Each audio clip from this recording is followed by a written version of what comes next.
எல்லா விவசாயிகளுக்கும் அடித்தட்டு மக்கள் வயிற்று அடிச்சு கிடக்காங்க. தேர்தல முன்னாடி கொண்டு முடியுமா கேட்கிறாங்க. நெசவாளருக்கு பிரச்சனை, நூல் இல்ல, பஞ்சு இல்ல, விலை இல்ல, விவசாயிகளுக்கு விலை இல்ல, வியாபாரிக்கு விற்பனை இல்ல, எந்த தொழில் நடக்கல. இந்த நிலை மாற வேண்டும் என்று சொன்னால் அதிமுக ஆள வேண்டும், தமிழ்நாட்டு மக்கள் வாழ வேண்டும். அதற்கு ரெட்டலை ஜொலிக்க வேண்டும். அதற்கு நீங்கள் களப்பணியாளர்கள், நீங்கள் உழைக்க வேண்டும். சிங்கம் புலி ரெண்டு இப்ப கூட்டணி அதிமுக பிஜேபி. சிங்கம் யாரு? எடப்பாடி. புலி யாரு? பிஜேபி. ரெண்டு நிக்குது. ரெண்ட பார்த்து அப்படி பக்கத்துல இருக்காரு கூட சேர போகுது. ஜனங்கள் பாருங்க, அதிமுக தலைமை கழகத்தை நோக்கி எடப்பாடி இல்ல நோக்கி எத்தனை அரசியல் தலைவர்கள் வரப்போகிறார்கள், எத்தனை அரசியல் வீரர்கள் வரப்போகிறார்கள், எத்தனை சமுதாய தலைவர்கள் வரப்போகிறார்கள். எல்லா சமுதாயத்திற்கும் பொதுவானவர் எங்கள் தலைவர் எடப்பாடியார், நம் தலைவர் எடப்பாடியார். எல்லா சமுதாய மக்களையும் தன் சகோதரராக பாதிக்கக்கூடிய குணப்படுத்தவர் எடப்பாடியார். அவர் இந்த சமூகத்துக்கு வேண்டியவர், இந்த சமூகத்துக்கு வேண்டியவர். அதற்கு மேலாக நிலைப்பாடே கிடையாது. அவரிடத்தில் பழையவர்களுக்கு தெரியும், பழைய சமுதாய தலைவர்களுக்கு தெரியும். அப்படிப்பட்ட தலைவர் எடப்பாடி நோக்கி ஜனவரில் இருந்து கட்சி நிர்வாகிகள் வண்டிகள் வந்து கொண்டே இருக்கும். பலமான கூட்டணி அமைப்பார், அற்புதமான கூட்டணி அமைப்பார். திமுக என்ற கட்சியை சட்டமன்றத்தில் வரவிடாமல் செய்கின்ற பணியை நம் தலைவர் எடப்பாடியார் செய்யப்படுகிறார். புரட்சித் தலைவர்களுடைய அனுபவம், புரட்சித் தலைவர் அம்மாவுடைய புலிக்குட்டி வீரப்பிள்ளை எடப்பாடியார் அற்புதமாக செய்வார். அவரை ஒழித்து விடுவார். அவர் சிறுவப்பாளையத்திலிருந்து எதை சாய்த்து விடுவார். பார்த்துக் கொள்ளலாம் என்று சொல்லி அதிவேளாக திட்டமிட்டிருக்கிறார்கள். ஒன்றுமே நடக்கவில்லை. 2 கோடி அண்ணா அவருக்கு கேடயமாக இருக்கிறார்.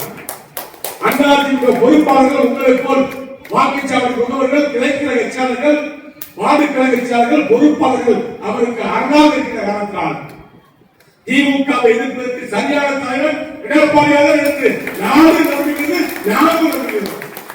மத்தியிலே ஒரு அருமையான ஆட்சி, மாநிலத்திலே ஒரு நல்லாட்சி வர வேண்டும் என்று மக்கள் விரும்புகிறார்கள். மத்தியிலே தெய்வீகமான ஒரு ஆட்சி, ஒரு பலமான பாரதத்தை உருவாக்கக்கூடிய ஒரு ஆட்சி. பாரத பிரதமர் நரேந்திர மோடி அவர்கள் தலைமையிலே அற்புதமான ஆட்சி. 10 ஆண்டுகள் தாண்டி ஆட்சி ஓடிட்டு இருக்கு. ஒரு சாதாரண சாமானியாக பிறந்த நரேந்திர மோடி அவர்கள் உலக நாடுகளிலேயே அச்சுறுத்துகின்ற அளவுக்கு, இவரை கண்டு பயப்படுகின்ற அளவுக்கு, வல்லரசுகளே பயப்படுகின்ற அளவுக்கு, ஏன் அமெரிக்காவே பயப்படுகின்ற அளவுக்கு ஒரு வலிமையான பாரதத்தை உருவாக்கிய பிரதமராக இன்றைக்கு மோடி இருக்கிறார்.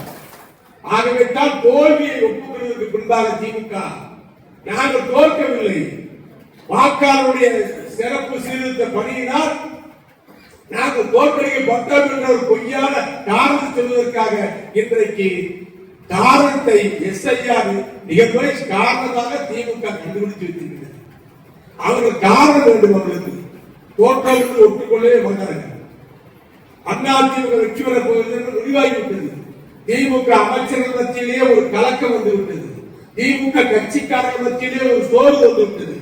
நம்முடைய கட்சி இனிமே எடுபடாது, நம்முடைய கட்சி எடுபடாது. பலமான கட்சி பிஜேபி, பலமான கட்சி அதிமுக, பலமான தலைவர் எடப்பாடியார், பலமான தலைவர் மோடி, பலமான தலைவர் அமித்ஷா. ஆக எடப்பாடியார் பிஜேபி ஒன்று சேர்ந்திருக்கிறது. ஆன்மீக கலந்த ஒரு அரசியல், அறிவியல் ரீதியான ஒரு அரசியல், மக்களுக்கு தொண்டு செய்கின்ற ஒரு அரசியல் அதிமுக அரசியல். அந்த அரசியல் மத்தியிலே நிலையான ஆட்சி, மாநிலத்திலே வலுவான ஆட்சி வர வேண்டும் என்று மக்கள் விரும்புகிறார்கள். டெல்லியிலே நம்மாட்சி, தமிழ்நாட்டில் நாளைய நம்மாட்சி, அது எடப்பாடி.